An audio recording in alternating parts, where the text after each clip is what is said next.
আমি বিনা। আপনারা দেখছেন বিনার রান্নাঘর।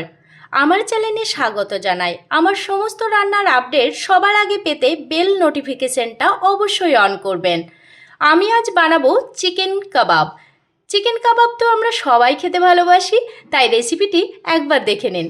চিকেন কাবাব বানানোর জন্য আমি 1 কিলো বোনলেস চিকেন আমি ম্যারিনেশন করব। চিকেনটাকে আমি দুটো স্টেজে ম্যারিনেশন করব। এটা করছি আমি ফার্স্ট স্টেজ ম্যারিনেশন।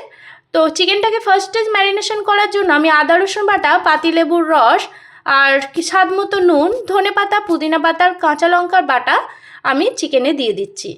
খুব ভালো করে উপকরণগুলো মাখিয়ে নেব, 10 মিনিট রেস্টে দিয়ে দেবো। এরপর চলে যাব আমি সেকেন্ড ম্যারিনেশনের জন্য। তাওয়ায় কিছুটা সর্ষের তেল দিয়ে 2 চামচ ঘি দিয়ে দিলাম আর দিয়ে দিলাম 2 চামচ বেসন।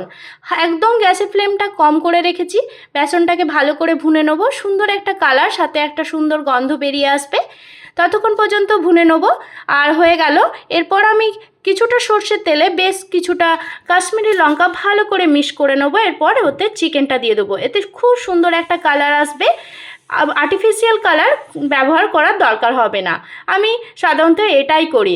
আর কিছুটা টক দই, ধনে গুঁড়ো, জিরে গুঁড়ো, কেশরি মেথি, বিট নুন আর কিছুটা সাদা নুনও দিয়ে দিচ্ছি।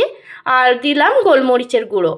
ভুনা বেসনটাও এই অবস্থায় দিয়ে দিচ্ছি। সমস্ত উপকরণ দিয়ে ভালো করে মাখিয়ে নিয়ে দিলাম। এটা আমার হয়ে গেল সেকেন্ড ম্যারিনেশন। এরপর আমি 2 ঘন্টা চিকেনটাকে রেস্টে দিয়ে দিয়েছিলাম, ফ্রিজেই রেখেছিলাম। এরপর কিছুটা কাঠ কয়লা পুড়িয়ে উপর থেকে 2 চামচ ঘি দিয়ে দিলাম। এতে খুব ভালো একটা ধোঁয়া বেরিয়েছে, পুরো চিকেনটা একটা স্মেল হয়েছে, স্মোকি ফ্লেভার। আর আমি স্টিকগুলো রেডি করে নিচ্ছি। স্টিকগুলো রেডি করার আগে আমি কিছুক্ষণ জলে ভিজিয়ে রেখেছিলাম, এতে আগুনে পুড়ে যাবে না।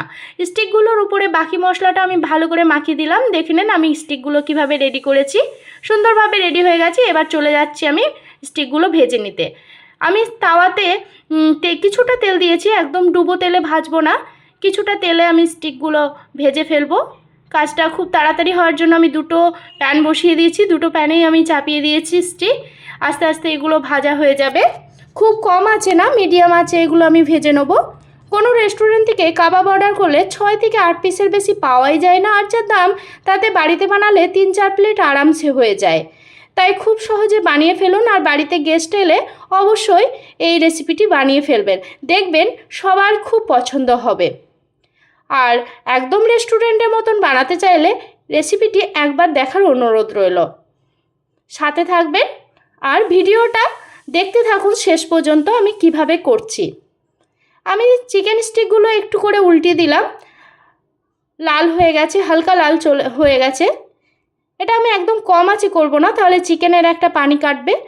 তো আমি চিকেনগুলো তুলে নিলাম। একটা হোয়াইট পেপার ইউজ করেছি, এক্সট্রা অয়েলটা এখানে চলে যাবে।